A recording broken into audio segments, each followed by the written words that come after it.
The college football playoff point spreads are already posted for the games that will be played on December 31st, 2025 and January 1st, 2026, and I like the underdogs. The top 4 teams are all favored. Ohio State, minus 9.5, they're playing Miami. Texas Tech, minus 1.5, they're playing Oregon.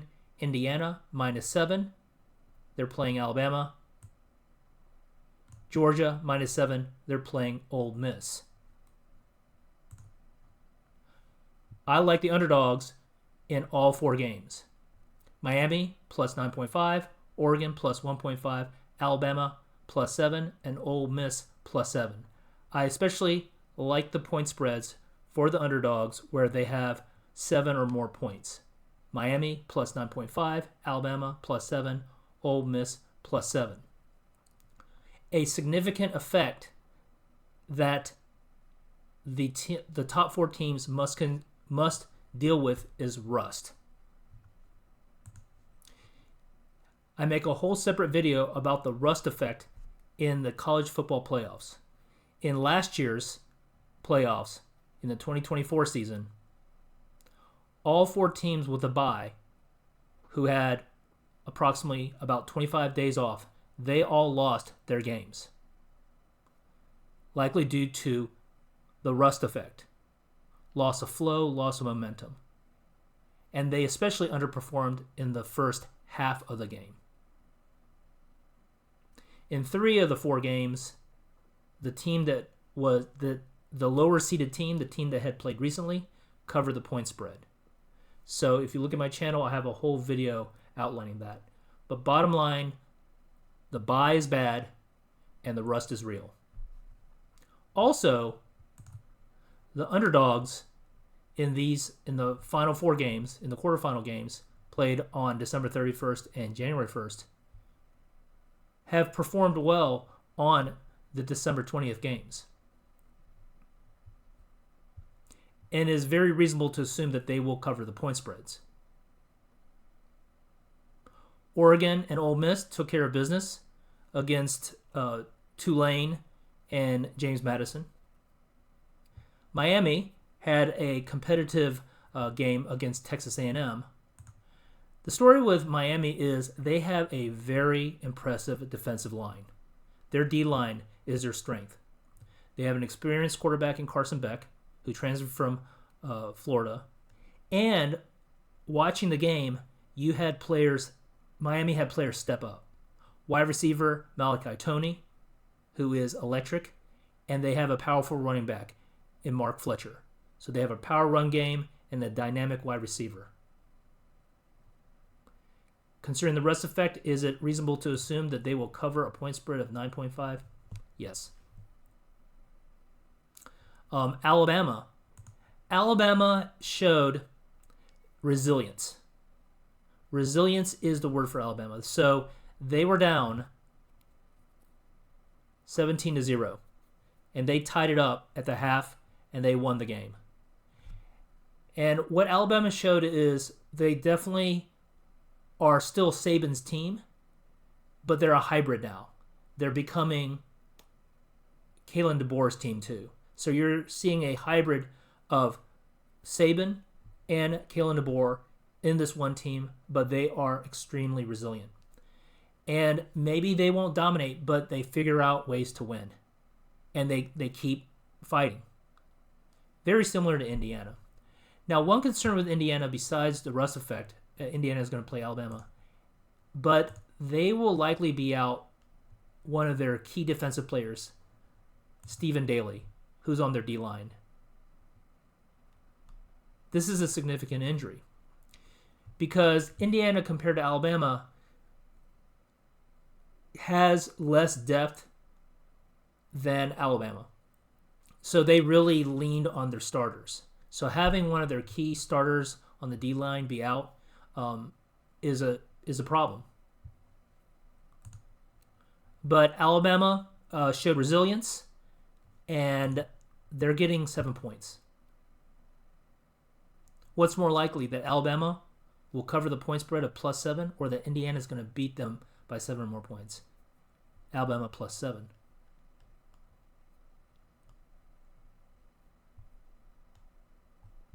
Now, the team that Ole Miss and Georgia played earlier in the season, and Georgia beat them by 8 points.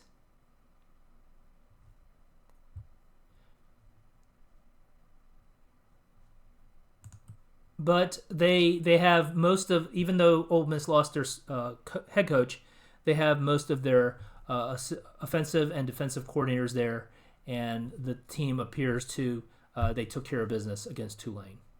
And Oregon took care of business against James Madison.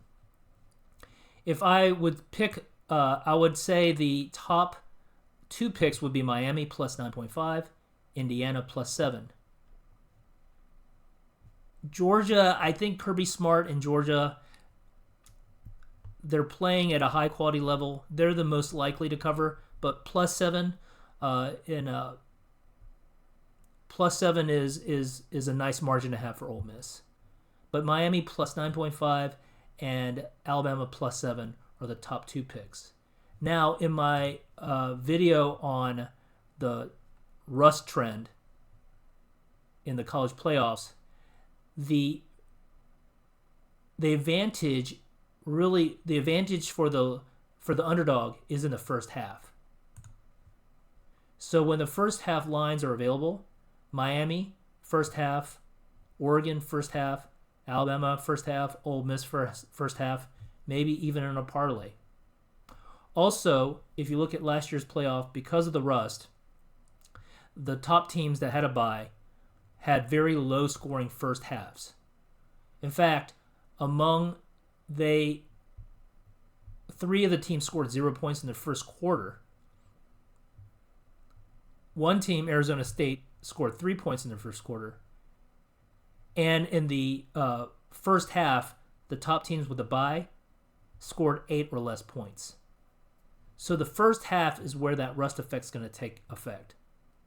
So first half, Miami, Oregon, Alabama, Ole Miss. Then team totals under Ohio State, Texas Tech, Indiana, and Georgia. That's how you take advantage of the rust effect. Now, what about Moneyline? In terms of return on investment, Miami +320. I think there's a chance that Miami beats Ohio State. Because of the rust factor, because of overcoming adversity, Miami has an experienced quarterback. Julian saying this is his first year as a starter. I mean, he statistically is one of the top quarterbacks in the nation.